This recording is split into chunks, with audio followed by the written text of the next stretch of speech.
Hello.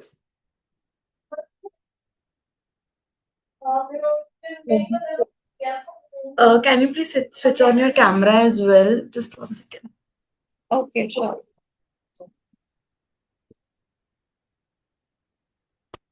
Okay. Hi. Hi, How are you? I'm good. How are you? I'm good too. So we are going to start your classes on how to take sessions and everything. Okay. So can you just give me an overview? What have you done? Like your background is from psychology or what? No, actually, I am a BHMS doctor. I'm a homeopathic doctor. So Okay. I have cases of autism in my previous clinic where I worked. Hmm. So right now, I have just gone through the test that Sachin sir gave me. So I've just To, gone through of them. okay. The test is you have given a test. You're saying? No, I have studied the test. The Okay. test they So are which test? Enclin, CARS, HAMI, and all Okay, these. okay. The all the diagnostic criteria जो भी मतलब diagnostic tests होते हैं जो Yeah. है ना? Okay. So we are going to start with very basic, the history taking, and it is basic, but it is the most important part of the counseling sessions जो हम देखेंगे, because history में ही हमें idea आता है कि क्या हो रहा होगा, right? Okay. ठीक है. So see, I'll give you an example. Like there are two people, ठीक है, with similar symptoms. बट उनका जो हम एक प्लान बनाएंगे वो डिफरेंट होगा. Why is it that? Every individual is different, right? तो हर एक के symptoms, हर एक के exposure, सब कुछ So different ही होता symptoms है. are same, symptoms are same, but still we are going to plan उनका डिफरेंटली. सारा जो क्राइटेरिया होगा, मॉड्यूल होगा, डिफरेंट प्लान करेंगे. ऐसा क्यों? क्योंकि हर इंडिविजुअल का एक्सपोजर डिफरेंट है. या हर इंडिविजुअल ने जो एग्जैक्टली. symptom hmm. हर pathology basically. So yeah that is different in every. Yeah exactly, because everybody has different onset. Exposure different होता है, उनकी वजह क्यों उनको ये ऐसे सिम्टम आए हैं. Everything is different in every individual. So history taking is important to know कि ऐसा क्यों है. ऑनसेट अगर हुआ है तो ऐसे क्यों हुआ है, क्या पास्ट हिस्ट्री रही है. एवरीथिंग जो हमें उस बंदे के बारे में जानना है सब हिस्ट्री में ही पता लगेगा. सो history taking is like the most important part. ठीक है. Hmm. It is the foundation of assessment and treatment planning, like I told you. Hmm. So the interventions जो CBT में होती है, it depends on understanding the individual's experiences, thoughts, emotions, behaviors and background. तो ये सब हमें history में ही पता लगेगा. उसका जो अंडरस्टैंडिंग लेवल है, उसका परसेप्शन क्या है, अगर वो डिल्यूजनल है. क्योंकि जब आप हिस्ट्री लोगे आप उसको क्वेश्चंस पूछोगे, उसका ट्रॉमा पूछोगे, सब पूछोगे. तो हमें वहीं से एक आइडिया हो जाता है कि what what all can be done. इसकी बैकग्राउंड क्या रही होगी, इसके इमोशनल कहाँ, इमोशनल स्टेट कहाँ है, इसका बिहेवियर कहाँ लाई कर रहा है, कोई बिहेवियर प्रॉब्लम्स तो नहीं है, जैसे एडीएचडी के सिम्टम्स तो नहीं आ रहे हैं अभी इसको, एडल्ट्स में भी जैसे एडीएचडी होता है तो ये सब तो नहीं आ रहा है. ये सब हमें हिस्ट्री में पता लगने लग जाता है. So in history also it is important कि आप जब जाओ तो आप उसके साथ रेपो थोड़ी बिल्ड करो. क्योंकि हिस्ट्री में ही जो होता है ना, वेंट आउट शुरू हो जाता है पेशेंट्स का. They start telling because history is the first point जहां पर वो किसी के साथ कम्युनिकेट कर रहे हैं to get help. So you need to be very empathetic when you take history, because it's the first time they are opening up to somebody to you know अपना जो अंदर भरा हुआ है वो पहली बार किसी के सामने निकालेंगे. No matter if you get the case और not, you need to be very empathetic while taking the history, right. Because it is like जैसे होता है ना कि वो इतना ज्यादा भरे हुए हैं, they have decided to take help. अब वो उनके डिसीजन जो है, कई बार ऐसा होता है हिस्ट्री देख के ही वो हिस्ट्री वाले बंदे के साथ इतना वो हो जाता है कि इसने तो मेरी बात ही नहीं सुनी. मैं तो कहना चाहती थी, इसने मेरा सुना ही नहीं. वो आगे थेरेपी ही नहीं लेना चाहते क्योंकि उनका फर्स्ट इंप्रेशन हिस्ट्री वाले से ही जाता है.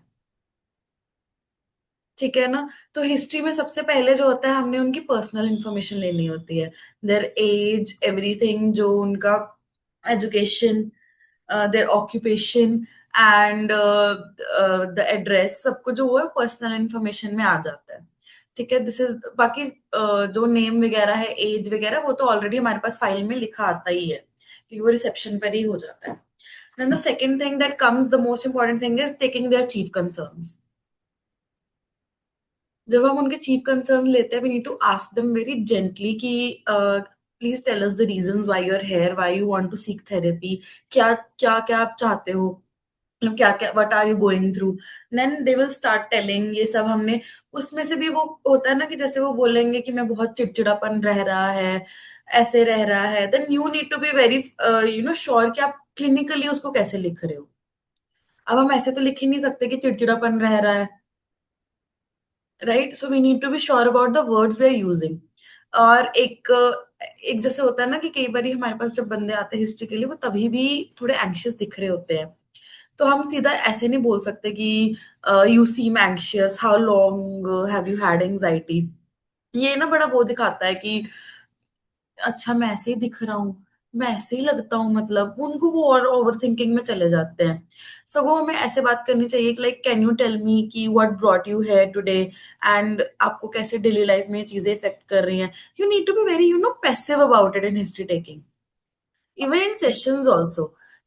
ऐसा ना हो कि अगर आप कुछ ऐसे बोल दो ना कि बिल्कुल एक्टिवली बोल दो, then they will be like मुझे तो मेरे थेरेपिस्ट ने ही ऐसा बोल दिया है, मेरी तो शक्ल ही ऐसी होगी है, मतलब अगर मेरा थेरेपिस्ट कह रहा है मतलब ये सच्ची है कि हाँ मेरा तो मुंह ही ऐसा है, मतलब वो और डाउन होते जाते हैं। जितना हो सके you need to be very assertive, very polite with the patients, very open minded with them, because there'll be very much bombs also in therapy। जो कुछ होता है कि it's a little different for us, for our routine or for our life, we think that it's not how we would live, but people live their life according to them, then we need to be very open minded, and we cannot be judgmental at all।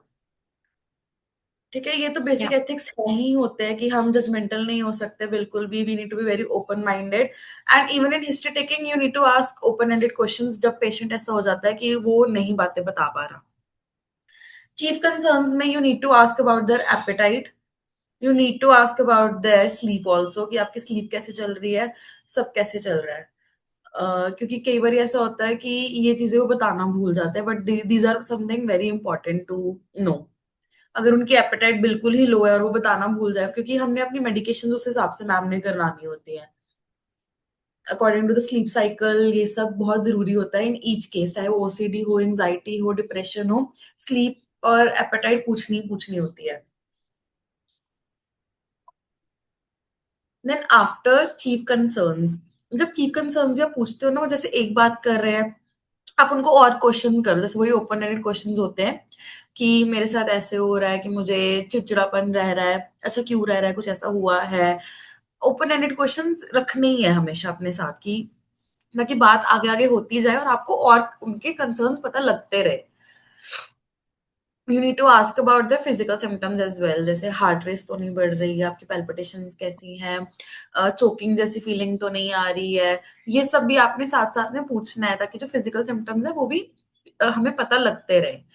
Then after this you will also ask their past history, कि पहले कभी ऐसा हुआ है, पहले कभी you have had these symptoms, you ever felt such way कि आपको पहले भी ऐसा लगा हो कि आपने थेरेपी लेनी है या कभी ली हो। ये सब हमने पास्ट हिस्ट्री भी पूछनी है। इसके बाद पास्ट हिस्ट्री के बाद what comes is there medical history, कि कोई प्रॉब्लम चल रही है, जैसे लड़कियों में किसी को पीसीओएस है, थायराइड की प्रॉब्लम है, कुछ भी ऐसे चल रहा है, मतलब लड़की लड़की कोई भी, मतलब एनी प्रॉब्लम, डायबिटीज है, हाइपरटेंशन है, anything you need to ask. Yeah it's okay. ਤੁਸੀਂ ਨਾ ਇੱਕ ਵਾਰ ਰੁਕ ਜਾਓ, ਆ ਰਹੇ ਨੇ ਨੈਂਸੀ। ਹਾਂਜੀ 2 ਮਿੰਟ ਰੁਕ ਜਾਓ, ਆ ਰਹੇ ਨੇ ਬਸ, ਠੀਕ ਹੈ, ਵੇਟ ਕਰ ਲਓ। ਠੀਕ ਹੈ, ਬਾਰੀ ਵੇਟ ਕਰ ਲਓ, ਤੁਸੀਂ ਆ ਰਹੇ ਹੋ, ਠੀਕ ਹੈ। Yes ma'am, you can continue. So we need to ask their medical history, if they are taking any medications, कोई ट्रीटमेंट चल रहा है उनका।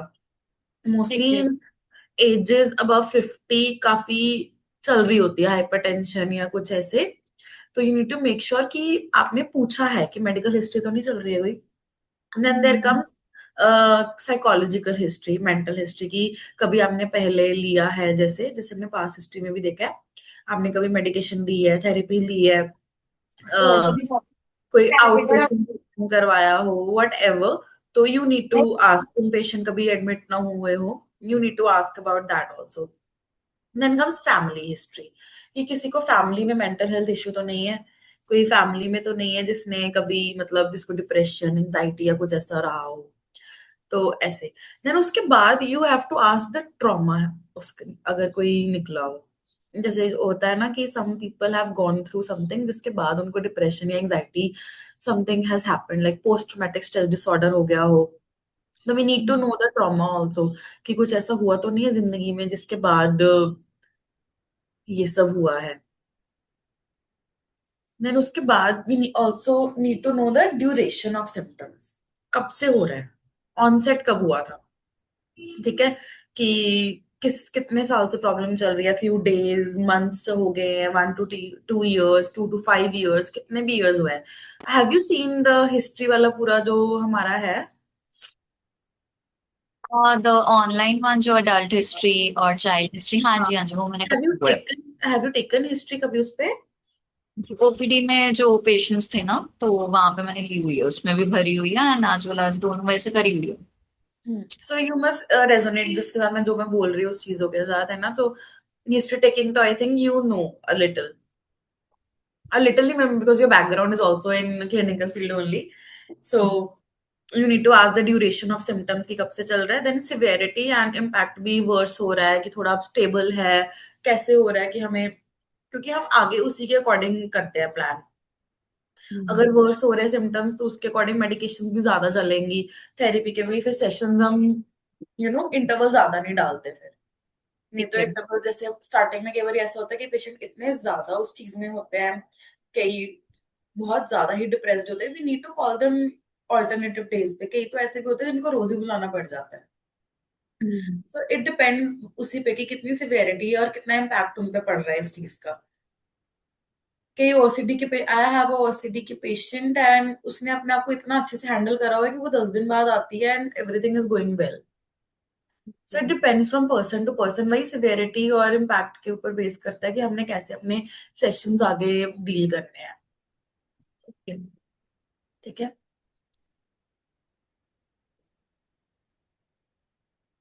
सो इन सब में यू कैन आस्क कि प्रॉब्लम कब शुरू हुई थी, उस टाइम आपकी लाइफ में क्या चल रहा था, आपके सिम्टम्स वर्स कैसे कैसे होते हैं, और क्या कौन सी ऐसी चीज है जिसके साथ आप यू फील बेटर, कोई प्रीवियस, ये सब तो हमने पूछना है, जैसे साइकाइट्रिक हिस्ट्री हमने पूछनी है, प्रीवियस डायग्नोसिस कोई रहा है, वो सब पास्ट हिस्ट्री में आ जाएगा, ठीक है। ठीक है। फिर फैमिली का जब पूछना है कि फैमिली में कैसा माहौल है, it is very important to know how the family is with each other, क्या फैमिली का सिचुएशन क्या है, जैसे न्यूक्लियर है, एक्सटेंडेड है, कैसे है, यू नीड टू नो कि फैमिली का कैसे चल रहा है सारा, ठीक है। और जब ये पता लग जाए कि फैमिली का सिचुएशन क्या है, you need to ask how are you with each other, close ho, the relationships are strained, you cannot ask सीधा ही strained, you need to ask them family में relations कैसे हैं, if this बस ठीक है, ठीक बस ठीक है कैसे, मतलब आप क्या कहना चाहते हो मैम, प्लीज थोड़ा डिस्क्राइब कर दो, ऐसे पूछो, ताकि वो बताएं आगे कि अभी तो चलो ठीक है पर पहले हम इकट्ठे थे तब अच्छा नहीं था। फिर आपने पूछना कि अलग कब हुए हो आप फैमिली से, तो वो बोलेंगे अभी बस 10 दिन पहले। तो हमें पता है कि फैमिली प्रॉब्लम्स करके वो अलग हुए और उसी फैमिली का करके ही दे आर फीलिंग सच वे, जो स्ट्रेस है वो उसी फैमिली के कारण ही आ रही थी। So you need to ask very deeply about these things कि फैमिली कॉन्फ्लिक्ट्स में क्या चल रहा है, कि कहीं हमारा स्ट्रेस का जो वो है वो मेन जो है वो फैमिली करके ही तो नहीं है, राइट। हम्म, और इसी तरह हमने रिलेशनशिप स्टेटस जो है वो हमने पहले वो लिखा ही आता है एक्चुअली कि मैरिड एंड मैरिड, वो रिसेप्शन पे ही हो जाता है, but still you need to look at it कि क्या है relationship status, and then you need to ask them about the sexual, सारा सेटिस्फैक्टरी है, सेक्सुअल प्रॉब्लम्स आ रहे हैं, हस्बैंड के साथ कैसा है, वाइफ के साथ कैसा है। कई बार ऐसा होता है वो आते ही बता देते हैं कि अब मेरा मन नहीं करता पर मेरे जबरदस्ती करना पड़ जाता है मुझे, then you need to be very we need to train ourselves कि हम बड़े काम रहे ऐसे सिचुएशंस में भी, कि हमारा फेस भी ऐसा ना दिखाए कि we are getting awkward with it और some anything like that, because they are trusting us with their information. ठीक है, तो इसमें ये सब आ जाएगा। देन जब ये सब हो जाए, हिस्ट्री हिस्ट्री में वैसे नॉर्मली तो यही सभी आता है। Then we tell them the provisional diagnosis that we have created, वो हमने ऊपर लिखना होता है। ठीक है, it is provisional, so you need to be very sure what you write there. ठीक है, according to the symptoms you need to make sure कि आप जो डायग्नोसिस बना रहे हो इज इट राइट, आई मतलब कि आपको सही लग रहा है कि ये इसी में लाई कर रहा है। सो उसमें थोड़ा ध्यान रखना पड़ता है कि हमने जो चीफ कर सॉरी हमने जो चीफ कंसर्न्स लिखे हैं उसके अकॉर्डिंग ही हम डायग्नोसिस में भी लिख रहे हैं। ठीक है, एंड इसमें जो आता है हमारे जो आज हमने जो एथिक्स और प्रिंसिपल्स के बारे में भी बात करनी थी regarding the counselling, we need to tell our patient in the first session. पहले रेपो बिल्डिंग तो हमारी बहुत अच्छी होनी चाहिए।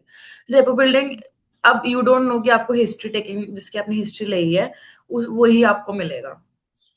ठीक है, कई बार ऐसा होता है कि कोई और क्लाइंट भी मिल जाता है जिसकी हिस्ट्री आपने नहीं ली होती, तो आपको वो दोबारा सारा देखना पड़ जाता है, आपको रेपो बिल्डिंग करनी पड़ती है। You need to be this much वो कि आपके ऊपर पेशेंट आपका ट्रस्ट कर सके। You need to be very much validating.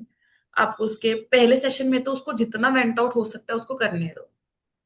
ठीक है, आपको उस पेशेंट को होता है ना, वैलिडेशन होती है वो देनी पड़ जाती है फर्स्ट में, कि वो जो फील कर रहा है it's okay to feel it, it's okay that you are going through it, कि I am here to listen, you can vent out जितना मर्जी मेरे पास।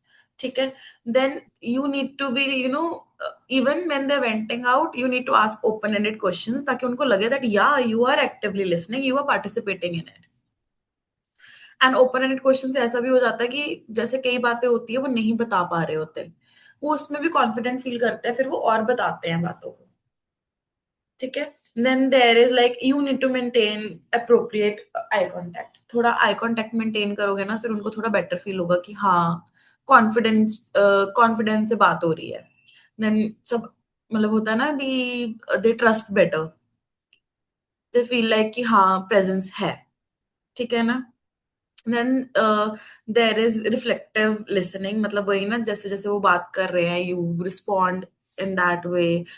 ऐसे नहीं है कि वो ही बोल रहे हैं कि आप चुप हो गए हो बिल्कुल सुन रहे हो, ऐसे नहीं है। You need to show them, you need to respond to them कि हाँ I am here, I am listening. मतलब ऐसे नहीं बोलना I am here, I am listening, you need to tell, you need to ask questions in between कि अच्छा ऐसे हुआ था, ओके।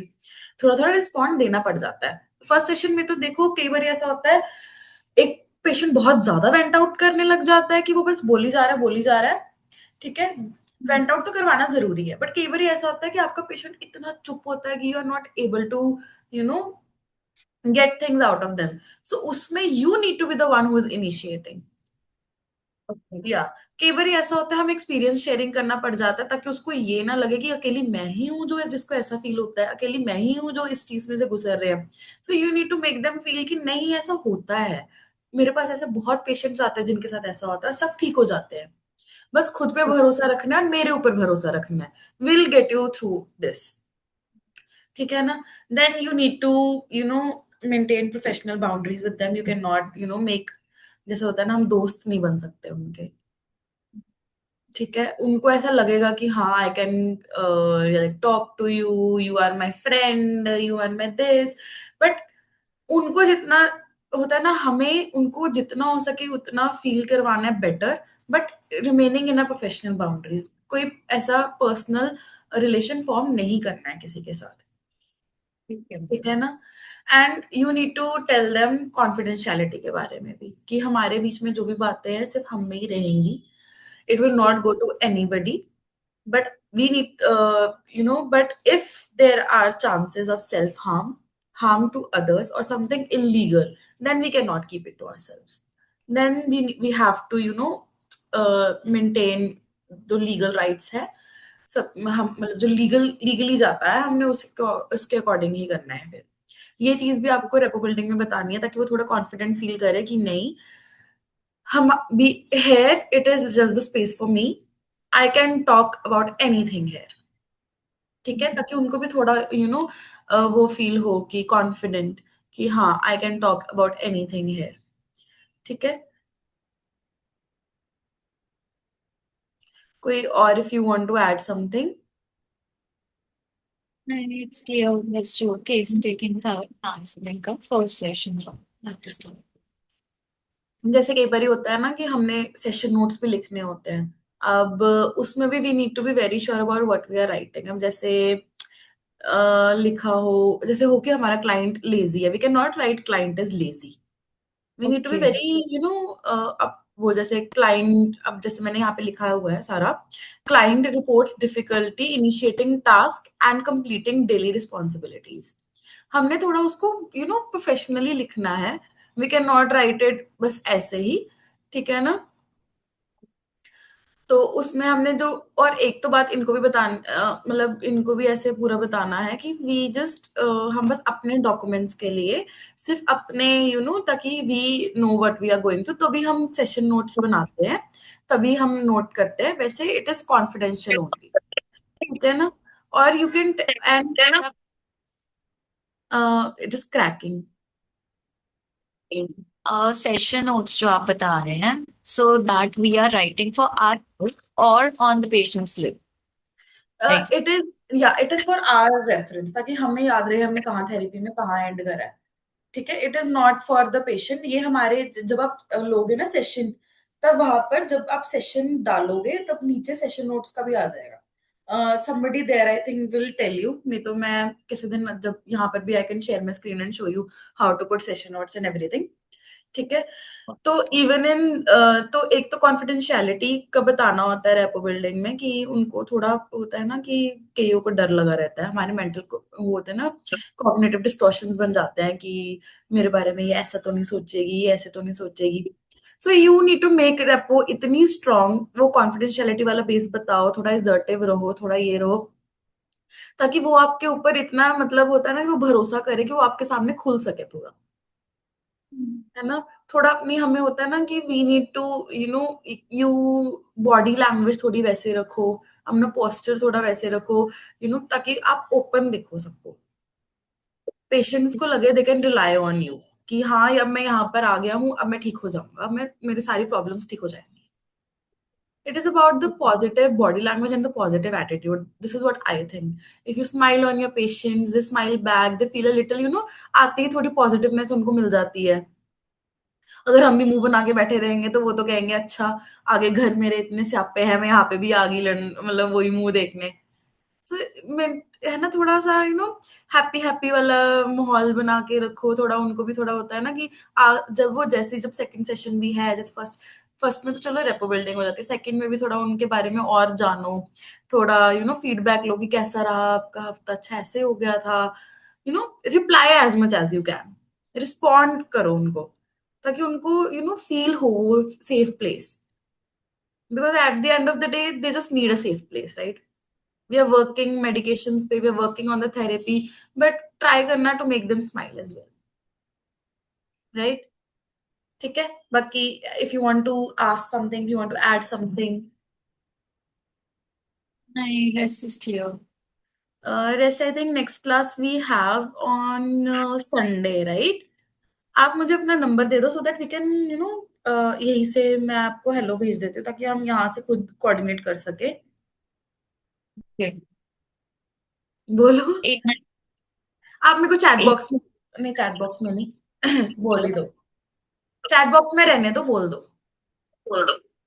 89682 682 या 89682 77004.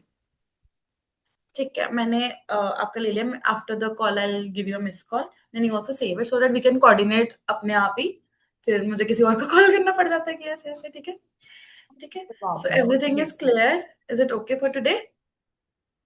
Yeah, that's fine. Okay, okay Namita, I will see you on Sunday. Okay, thank you so much. Bye bye. Okay.